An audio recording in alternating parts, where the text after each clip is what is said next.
The U.S. State Department has recently updated several travel advisories, and many travelers may not realize how significant some of the language changes are.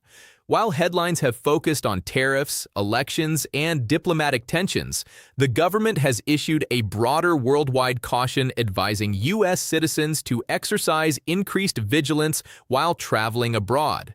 This type of alert is not limited to one country.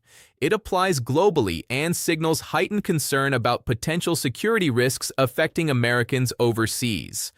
The U.S. travel advisory system uses 4 levels. Level 1. Exercise normal precautions. Level 2. Exercise increased caution.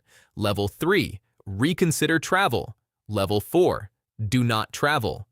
A worldwide caution does not automatically mean do not travel, but it does indicate that the government believes the global security environment has become more unpredictable. In the most recent advisory language, officials noted that groups sympathetic to Iran could potentially target American interests beyond the Middle East. That wording is broader than typical country-specific warnings and suggests concern about possible spillover effects from regional tensions.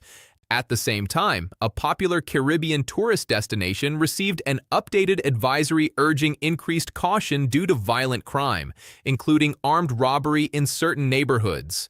While that situation appears unrelated to geopolitical tensions, both advisories reflect a broader reality. Global security resources and diplomatic monitoring are stretched across multiple areas at once. Understanding how these advisories function is important for travelers. They are not political statements. They are risk assessment tools.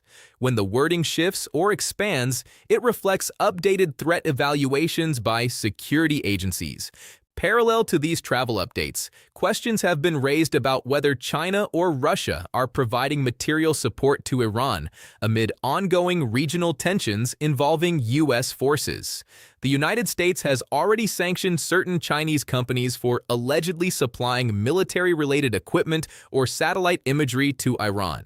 Reports have also referenced potential shipments of Chinese-manufactured weapons to Iran, although the full details and verification of those reports remain part of ongoing intelligence assessments.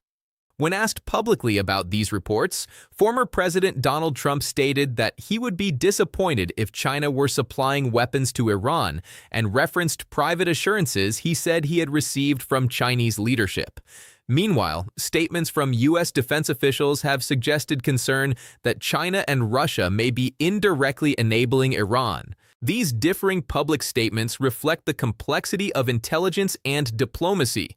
It is not unusual for governments to balance public messaging, classified assessments, and diplomatic conversations simultaneously. For everyday travelers, the key takeaway is not political alignment, but awareness.